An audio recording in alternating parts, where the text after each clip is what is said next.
तर आज आपण बनवणार आहोत गुळाची पोळी। बरं का मंडळी, पोळी ही खमंग आणि खुसखुशीतच पाहिजे।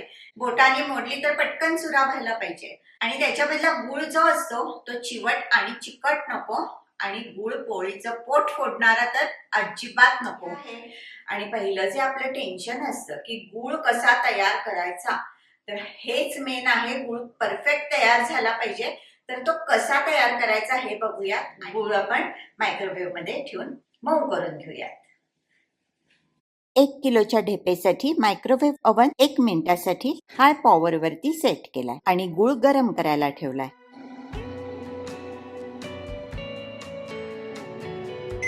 1 मिनिट झालंय। गुळाला हात लावण्याआधी गुळ फार गरम नाहीये ना हे चेक करा। एखादी भक्कम सुरी आणि बत्त्यासारखी एखादी जड वस्तू घेऊन गुळाची ढेप फोडायची। सुरी ढेपेवरती ठेवून वरनं बत्ता मारतीये। बघा किती आरामात गुळ तुटतोय आणि सुरीने बघा कसा पटापट बारीक करता येतोय आणि ह्याच गुळाचं तेवढ्याच सहजतेने एकदम फाईन बारीक असं सारण तयार केलंय। तर हे सारण कसं बनवायचं हे बघूयात। त्यासाठी बारीक केलेला गुळ 2 वाट्या घेतलाय। वजनी माप आहे 300 ग्रॅम। पाऊण वाटी घेतले तीळ वजनाने 75 ग्रॅम आणि 50 ग्रॅम बेसन आहे। पाऊण वाटीला थोडंसं कमी भरलंय। असं 300 ग्रॅम गुळासाठी तीळ बेसन मिळून एकूण 125 ग्रॅम घेतलंय। घेतलेत 5-6 वेलदोडे, 2 टेबलस्पून खसखस आणि जायफळ। सो असा एक डबा घ्यायचा, घट्ट साखरेचा डबा घ्यायचा, त्याच्यामध्ये गुळ घालायचा। गुळात अगदी थोडं म्हणजे पाव ते अर्धा टीस्पून पाणी घालायचंय आणि हा एक छोटा चमचा तूप घालायचंय। डब्यामध्ये असा गुळ घालून घट्ट डबा बंद करायचा। प्रेशर कुकर मध्ये मी इथे पाणी घेतलंय, खाली तळाला पाणी घालायचं। डबा कुकर मध्ये ठेवायचा, झाकण लावून एक 4-5 मस्त शिट्ट्या आणायच्या। 5-10 मिनिटासाठी गॅस बारीक करून ठेवायचा की गुळ मस्त वितळलेला असतो। गुळ वितळेपर्यंत आपल्याला कुकर मध्ये तो ठेवून शिजवायचा आहे। पहिल्यांदा आपण तीळ भाजून घेऊया। तीळ पटकन जळतात, त्यामुळे मध्यम गॅसवर सतत हलवत तीळ भाजायचे। हे बघा आता छान सोनेरी झालेत तीळ। गॅस बंद करायचा आणि गॅस बंद केल्यावर कढईच्या मध्यभागी घालायची खसखस। कढईच्या गरमीमुळे खसखस जेवढी शेकली जाईल तेवढीच शेकून घ्यायची। चला तर तीळ भाजून खसखस शेकून तयार आहे। मिक्सरच्या चटणी ग्राइंडर मध्ये घालते। हे गेले सोललेले वेलदोडे आणि जायफळाचे तुकडे, दोन्ही अर्धा टीस्पून आहेत। आणि आता हे डाळीचं पीठ भाजायला घेते। माझी एक टीप आहे बरं का, 2 मोठे चमचे डाळीचं पीठ जास्त घेतेय। नंतर आपण ते बाजूला काढूया, कारण इन केस पोळ्या फुटायला लागल्या तर भाजलेलं पीठ आपल्याकडे असावं। तर हे 2 चमचे बेसन, पण गुळात मिसळताना हे 2 चमचे बेसन बाजूला काढायला विसरायचं नाही। बेसन भाजताना चमचाभर घालायचे तूप आणि बेसन खमंग असं भाजून घ्यायचं। हे बघा दिसतंय की नाही आता खमंग। जास्तीचं भाजलेलं 2 चमचे बेसन बाजूला काढलंय। बेसन मिक्सर मध्ये घालायचं आणि हे सगळं बारीक वाटून घ्यायचं। हे बघा किती मऊ आणि एकदम फाईन वाटलं गेलंय। आणि हे मिक्सचर तयार होईपर्यंत गुळ पातळ झालाय का बघूयात।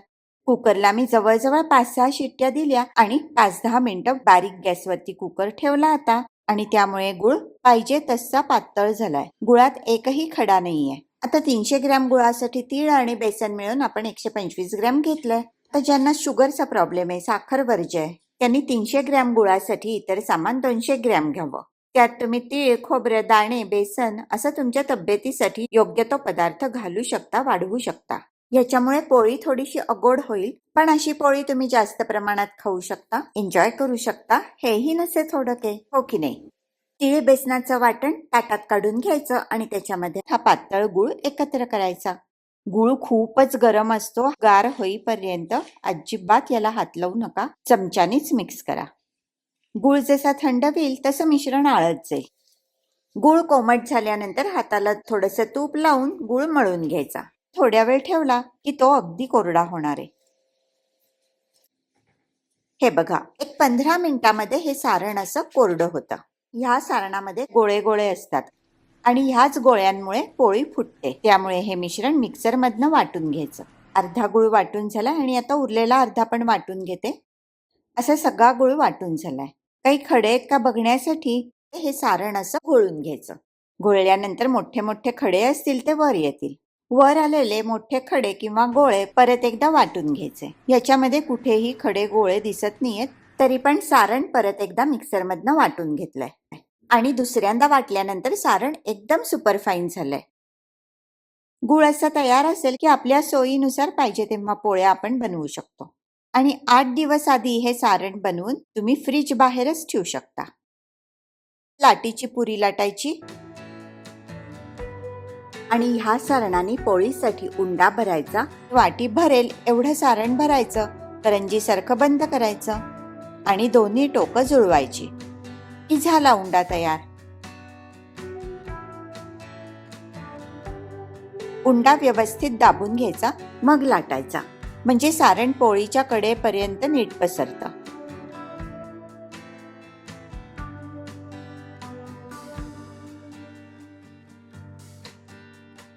आणि बघा, आपण बनवल्याप्रमाणे गुळाचं सारण परफेक्ट बनलं की पोळी फुटत नाही, सारण असं अगदी कडेपर्यंत छान पसरतं.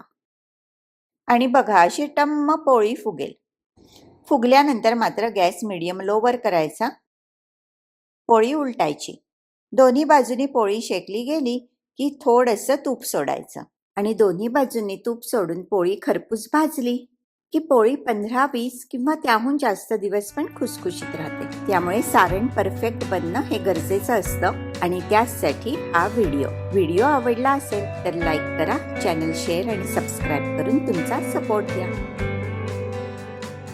चला, आता दोन्ही बाजूनी पोळी खरपूस भाजून झालेली आहे आणि ही पोळी गेली बटर पेपरवर. धन्यवाद.